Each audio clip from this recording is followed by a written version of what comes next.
Hace unos 15 años, con mi grupo inseparable de amigos, fuimos a un pequeño pueblo costero. Nos gustaba mucho tomar nuestra maleta y simplemente viajar a lugares que no tenían sentido.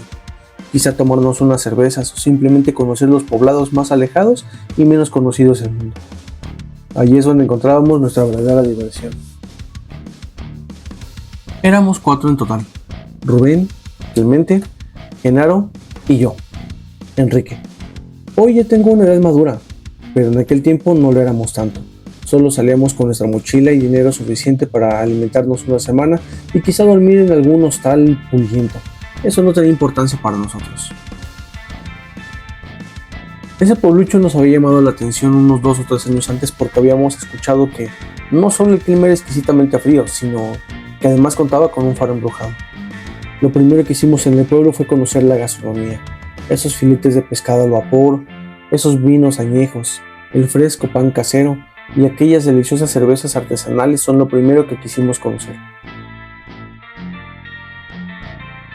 Luego de desayunar esa mañana el mejor desayuno en el mejor restaurante del poblado, nos dispusimos a ir a conocer el tan mencionado faro. Al llegar, no era nada de otro mundo. Es cierto que era un lugar abandonado, lleno de polvo, arañas y ratas en los múltiples niveles del faro. El recibidor era el lugar más vacío, y aún así, la escalera de madera en espiral pegada al muro era la parte más podrida de todo el faro. Además, los grafitis y muestras de vandalismo eran la prueba de que tenía algunas décadas deshabitado ese faro, tal como nos lo habían comentado los habitantes del poblado. Cuando habíamos llegado al último piso, nos detuvimos a pensar en todo aquello que nos habían comentado los habitantes. Decían que en las noches de luna llena se podían escuchar los lamentos de aquellas almas que habían perecido en el mar. Según nos habíamos documentado, habían sucedido muchas muertes inexplicables de varios alfareros.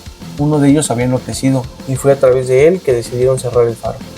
Desde entonces está abandonado, pero los jóvenes entran de vez en cuando para causar destrozos, como los que habíamos presenciado en el recibidor del faro. No quisimos entrar noche al faro porque nunca fue nuestra intención vivir aquellos sucesos que más adelante nos atormentarían. Mientras estábamos arriba en la luz del faro, sumergidos en los lamentos y las atrocidades ocurridas, un fuerte sonido nos alteró.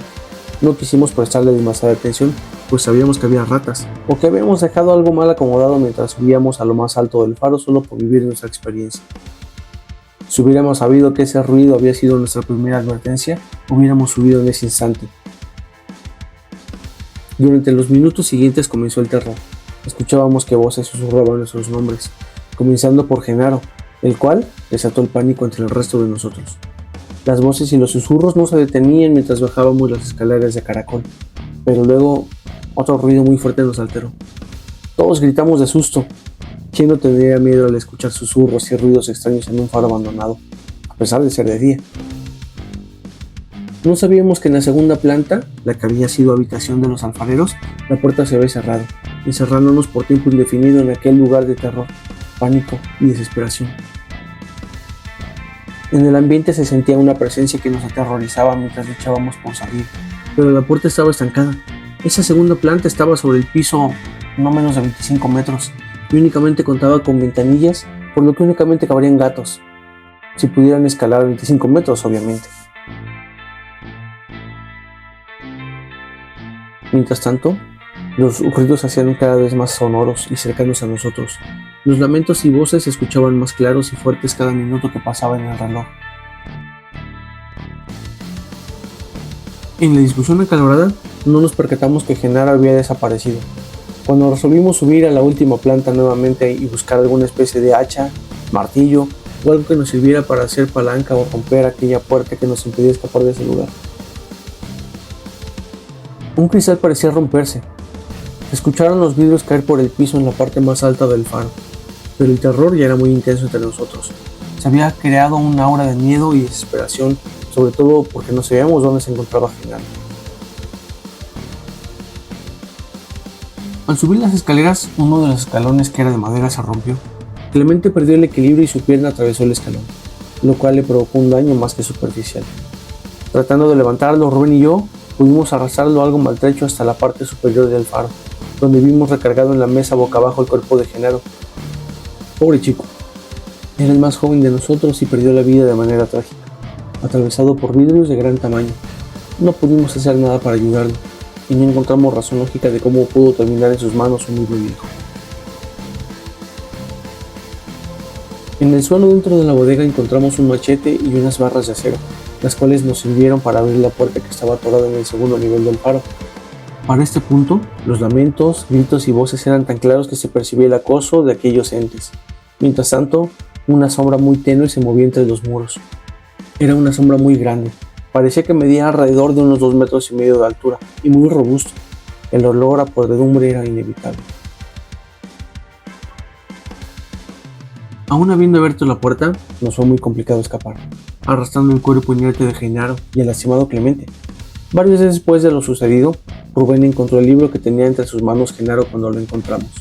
Databa de 60 años anteriores a nuestra visita. Lucas era el nombre del autor. En las páginas mencionaba cómo sucedían cosas extrañas en su habitación. Muchos alfareros previos a él habían fallecido de manera inexplicable, la mayoría en la segunda planta, que era la habitación principal de los alfareros. Mencionaba que apariciones de un demonio de más de 2 metros de altura y con un cuerpo robusto y peludo, con una marca en la espalda y garras en los pies. Rubén, Clemente y yo estábamos agradecidos por haber salido con vida de aquel lugar, aunque en realidad no salimos tan cuerdos como cuando entramos. Cada historia que compartimos es un eco en la vastedad de la noche. Las experiencias que compartiste se entrelazan en un tapiz de inquietud y misterio. No olvides, el terror acecha en cada esquina. Nos reencontraremos en el susurro del próximo relato. El velo de la noche se cierra sobre nosotros una vez más en Fábula y Mundo.